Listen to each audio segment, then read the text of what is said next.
to Carolina Varsity's 2013 look at the 3A playoffs. I'm Dale Ross. Anthony Perkins. I'm Jeff Miller. And this next game that we're going to take a look at, guys, is number 9 Forestview, 8-4, going up to play number 1 Freedom, 11-1. Last week, Forestview defeated Carson 63-48 to get here, and Freedom defeated East Rowan 33-13. Anthony, you got any thoughts on this upcoming game?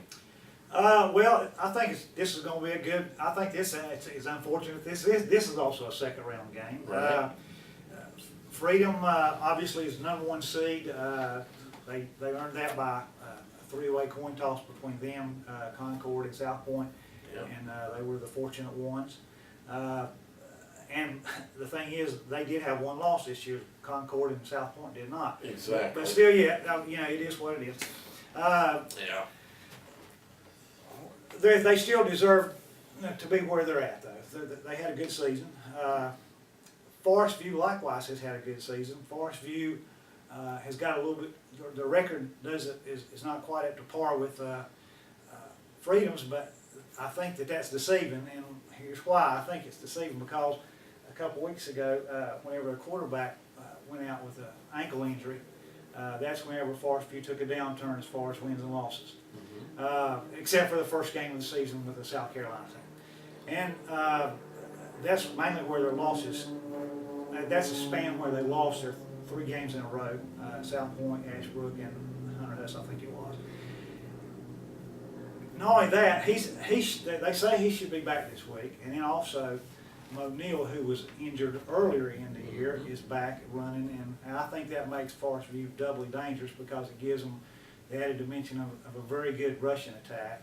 1 second. Sure. And O'Neal was, by the way, one of our players of the week. I know you guys weren't here, but we did in our Players Week video. We mentioned him, so I'm sorry. No, that's okay. But and so he gives them a double threat. I would not be surprised whatsoever if Forestview takes this game from Freedom. I know that they're going up to Morganton to play. They won't be in friendly confines, but I still think they've got the ability to pull off the win.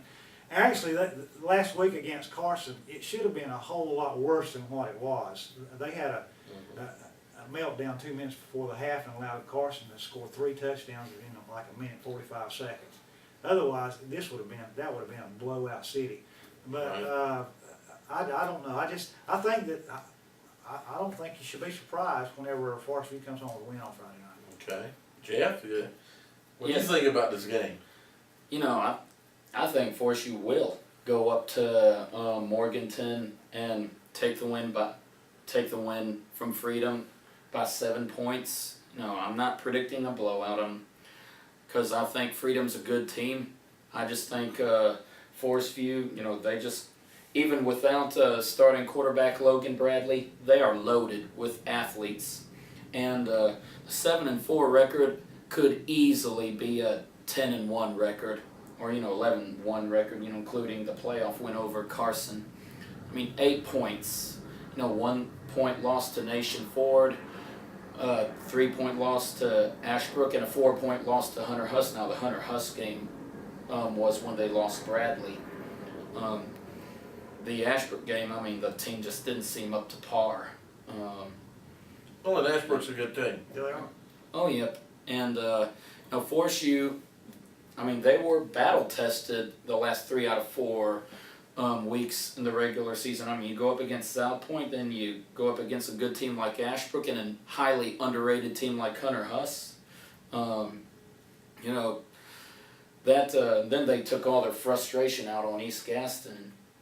That Carson game, like y'all said, that was a deceiving game. 35-14, and then Carson, cuts the lead to 35-21, and then Forestview block punt touchdown, 35-28, and then Forestview throws an interception, and then a hook and ladder play makes it 35 all, and you could just feel the wind being sucked out of that out of the visitor side. Then Carson takes a 42-35 lead, and the fact that Forestview did not break in that situation, after losing such a big lead, says a lot about that team. Says how resilient it is, and says something about the leadership. You know, they got 24 seniors on that team, including star wide receiver McKelty Armstrong. And of course Bradley, I don't know if Bradley's going to play this week. He's questionable. But J.C. Crawford has done a really good job holding the reins at quarterback. I mean, he doesn't have the cannon like Logan does, but he's athletic. I mean, he's a threat to either pass it or run it himself, or, you know, hand it off to Mo Neal, who had, you know, 290 yards and 5 touchdowns last week. You go, kid. I bet you more colleges will be looking at him after that kind of performance. I mean, Mo Neal, he's a dual threat to either run it or catch it out of the slot, you know, depending on where they like to use him. But, you know, all I know about Freedom is they've got either two good running backs or a good running back and receiver, and they also both play defensive back too, and they're very quick, and one of them is known to be a ball hawk. You know, that's all the information I got on Freedom, and I know that they've beaten some good teams like Hickory and High Brighton, but they've only beat them by a 7-point margin. And then when they faced a really good team like Burns, well, Burns kind of took it to them 24-6. But I look for a good game in Morganton, but like I said, my pick stands. I know I sound like a homer, but I'm going with Forestview in this one. Well, Freedom is coached by Blair Harding. Blair took Porter Ridge teams to the 4A state championships the past 2 seasons. Took very undermanned teams up and nearly won a state championship last year. Blair runs an option type offense, a speed option.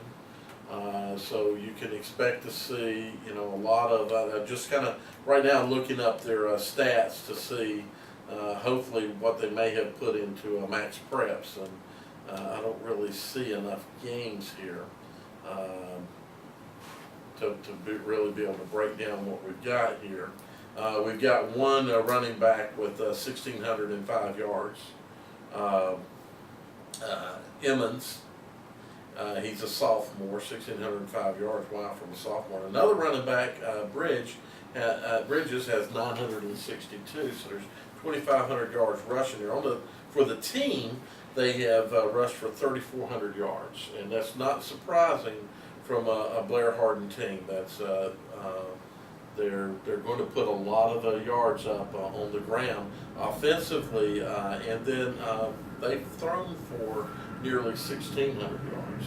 So it's a pretty prolific offense. That's over 5,000 yards of offense that Freedom's been able to put up. And so, you know, I'm not certain, because I haven't had a chance to see Forestview, but obviously to defend a Blair Hardin type offense, you've got to be very disciplined and very execute, and you can't overrun plays, because that's where you really get big, you know, big time yardage. So we do know that Forestview's got some very good athletes and a very good running back in their own right. So I think what you're going to end up seeing is a lot of rushing yards put up, and it's going to come down to whose defense can stop the other team's run attack.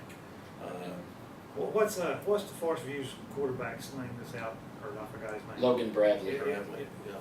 The thing though, I think if Logan plays the game, I think he'll be the difference maker. Now, Right. the guy that's taking over the reins right now, he's doing a good job. But last week they only attempted 4 passes. Mm-hmm. Now, whenever Logan Bradley's in there, they're about a 50-50 team, 50-50 spread between passing and rushing, which makes them harder to defend.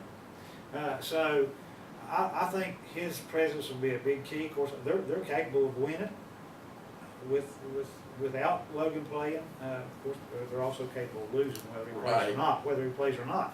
So you're right. It's going to be an exciting ball game. Yeah, I think it's going to be a good ball game. It's going to be cold. You might have snow. You never know. Up in Morganton. Expect a cold game. I think you're going to have a good high school football game. to attend. I think it's going to be a very tight ball game. It's going to come down to some players stepping up in a big game and making some big plays. But I hear you guys on calling Forestview, and I can kind of see that. But knowing Blair Harden and the way that he coaches teams and the way they play, you know, he finds a way to get kids that are what you would call marginal, and they're able to get into position and make plays. So they play to limit the big play. That's the way their defense plays. So it'll be real interesting to see. I know Jeff will be at the ball game, so we'll hear from Jeff. Check his article out on Friday night about the ball game, and you guys enjoy it. Here we go. It's tricky to rock around. That's right, on time. It's tricky. It's tricky. It's tricky to rock around. That's right, on time. It's tricky. I met this little girlie. Her hair was kinda curly. Went to her house and bust her out. I had to leave real